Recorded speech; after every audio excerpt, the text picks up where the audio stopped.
You're now ready to meet your fifth voter. He comes into the polling location with his Ohio driver's license to use as ID. The first step is to greet the voter. Good morning. Good morning. May I have your ID? Yes, you may. If a photo ID, ensure it's valid by checking against the criteria in a guide to valid photo IDs.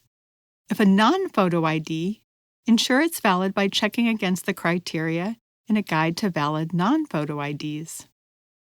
If a military ID, ensure it's valid by checking against the criteria in a guide to military IDs. If the ID is expired or does not meet criteria, ask for another form of ID.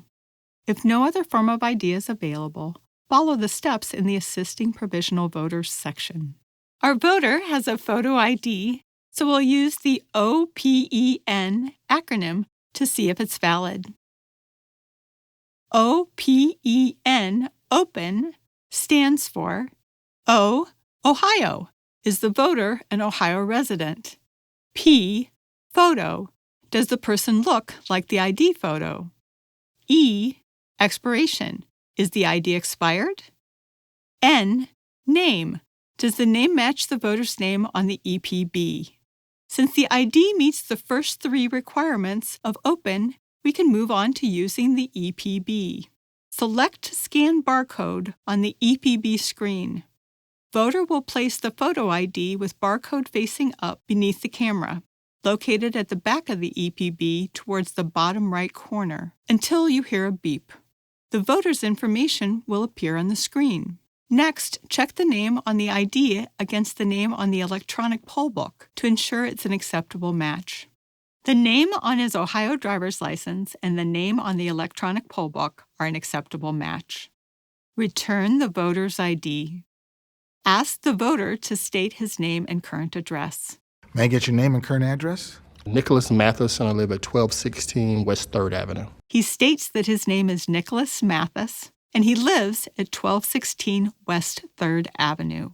If the stated address does not match the address on the EPB, follow the Addresses Do Not Match guidelines. In this case, his address on the screen matches what he told us. It's very important to use the address he stated, as that will give him the correct ballot. Since his stated address matches the EPB, we can go to the next step and press the Accept button on the top right-hand corner of the screen. The next screen is where the voter will sign their legal signature. Flip the screen and have the voter use the stylus to sign on the signature line.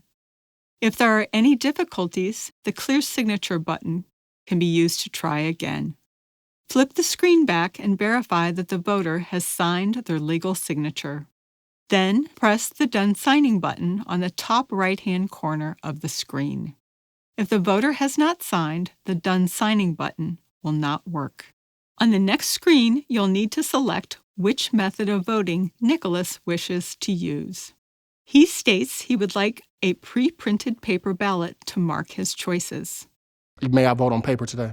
Any regular voter can make a choice to vote on paper rather than use a machine. On the bottom left-hand corner of the screen, press the down arrow to the right of Voting Method.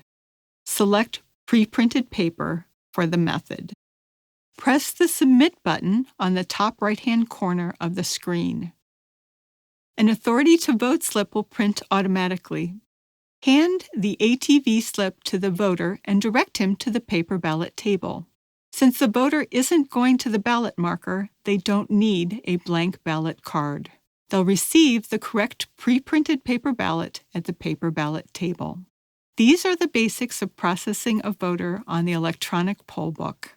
During in-person training, you'll meet additional voters with different situations and learn to assist those voters as well.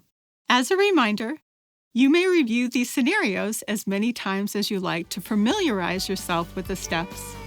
Thanks for ensuring that every voter's vote counts.